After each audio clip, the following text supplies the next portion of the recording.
تخيل معايا بنت مرسومة في واحد اللوحة صغيرة مع ابتسامة غامضة وعيون ساحرة تيبيعوها بزبالة ديال الفلوس. بزاف ديال الأسرار والألغاز على هاد اللوحة هادي، وحتى دابا باقيين كيديروا عليها دراسات. ولكن الشي اللي بزاف ديال الناس ما عارفينوش هو أن هاد اللوحة في الأول يعني ما كانتش مشهورة بزاف، وحتى شي واحد في العالم ما كان عاطيها أهمية كبيرة. ولكن في نهار واحد تبدلات فيه القصة، وبسبب واحد الحدث ولات الموناليزا أشهر لوحة في التاريخ، والناس ولات كتسافر من كل بلاصة غير باش يشوفوها. السلام عليكم، نهاركم مبروك، صباح والعشية الإخوان اللي كيسمعوني أول مرة. أنا أخوكم عدنان، كنعاود لكم قصص غريبة وغامضة وحقيقية من الواقع. إذا كيعجبك هذا المحتوى خلي متابعة القناة وخلي لي تعليق فيه نصيحة ليا والناس اللي غيقراوها كاملين. ليتس جو. غادي نرجعوا شويه اللور، تقريبا في القرن 16 وسط ايطاليا. كان واحد السيد السميه ديالته ليوناردو دافنشي، وكان بحال شي انسان موسوعي تقريبا، حيت هذا السيد هذا كان كيدير كل شيء.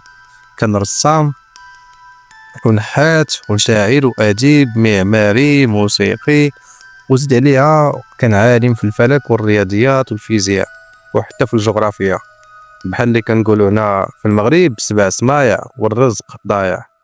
واحد النهار هاد دافنشي كان جالس مع راسو وقال علاش ما نرسمش واحد البورتري. وهو جالس في الطريق شاف واحد البنت كتمشى بالزنقه وقال لها واش تقدري تخليني نجرب نرسمك. البنت من طبيعه الحال وافقات وجلسات هو بدا خدام، وهذيك هي اللوحه اللي دابا معروفه بالموناليزا. ولكن في ديك الوقيته ما كانت يعني شي حاجه واو، في ديك الوقيته كانت معروفه غير شويه وصافي عند الناس اللي كيعرفوا الفنون. اما بالنسبه للناس العاديين بحالي وبحالك ما كانوش مهتمين بها.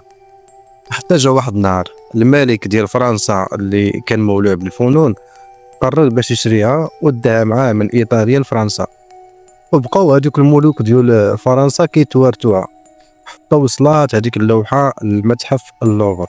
وهنا غتبدا القصه ديالنا الحقيقيه. في هذاك المتحف كان واحد عامل نظافه ايطالي الجنسيه كان خدام في هذاك المتحف، وكان ديما كيشوف هذيك اللوحه ديال الموناليزا كل يوم بشويه. قوه ما كيشوفها بزاف عجباتو هذيك اللوحه، ولكن اللي ما عجبوش هو ان هذيك اللوحه رسمها دافنشي، واللي هي كتعود للتراث الايطالي وكاينه عند الفرنسيين. وقرر او لا شاف انه خاصو يصلح هذاك الغلط ويرجع هذيك اللوحه للبلاد ديالو بحكم انه ايطالي. نهار 21 غشت 1911 دخل المتحف كما العاده وبقى مخبي وسط شي بلاصه حتى تسدوا دوك الابواب ديال هذاك المتحف. وتقريبا نقولوا خوا ما بقى فيه حتى شي واحد من غير هذاك عامل النظافه. هذاك عامل النظافه خرج من المخبأ ديالو، قصد هذيك اللوحه نيشان وخباها تحت الجاكيطه ديالو وخرج بها من المتحف بلا ما يشك فيه حتى شي واحد بكل بساطه. والغريب في الامر هو ان حتى واحد ما لاحظ ان اللوحه مختفيه في البدايه، حيت في ديك الوقيته من طبيعه الحال موناليزا ما كانش عندها قيمه بحال اللي عندها دابا، كانت مجرد لوحه عاديه في المتحف وصافي. وحتى من بعد ما لاحظوا بعض الموظفين ان بلاصتها خاويه قالوا يمكن غير داوها باش ينقيوها وينظفوها وصافي. ولكن مع مرور الايام بدات الشكوك كتكبر وكتزاد في كل نهار، وفي الاخير تفاجئوا ان اللوحه ما كايناش وان اللوحه تسرقات. هنا الدنيا غادي تقلب والصحف غتبدا تهضر على الموضوع، والناس بدات كتسول فين مشات هذيك الموناليزا. وبلاصه اللوحه اللي كانت خاويه الناس ولات كتمشي غير باش تصور معاها.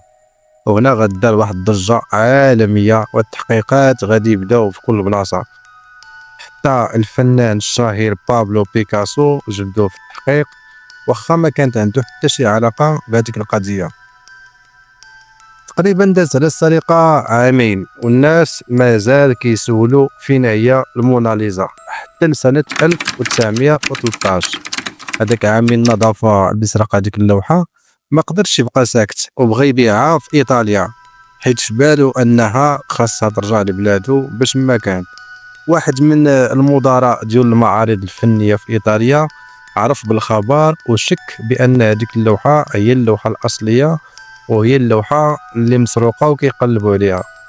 فمباشرة مشى بلغ البوليس، داروا ليه كمين وهما يشدوا هذاك خونا عامل النظافة، شدوه وحكموا عليه ب7 شهور، والموناليزا رجعوها لفرنسا. ولكن هاد المرة رجعات وولات أسطورة كبيرة بحكم الضجة اللي كانت عليها، وولات تقريبا أشهر لوحة في العالم، والناس ولات كتمشي بالآلاف باش تشوفها وتصور معاها. والفرنسيين زادوا عليها الحراسة وحطوها في واحد الإطار زجاجي مضاد للرصاص بكاميرات وحراس 24 ساعة على 24. وفوق هادشي كامل عام 2014 متحف اللوفر استقبل 9 مليون زائر، واغلب هاد الزوار هادو كانوا جايين قاصدين يشوفوا هذيك اللوحه ديال الموناليزا. وهكذا قصه سرقه اللوحه كان السبب الرئيسي في انها تولي مشهوره عالميا. الى وصلتي لهنا اخي ولا اختي ما تنساش تخلي متابعه للقناه، ولا عندك قصه او حدث معين يمكن لك تواصل معايا. الله.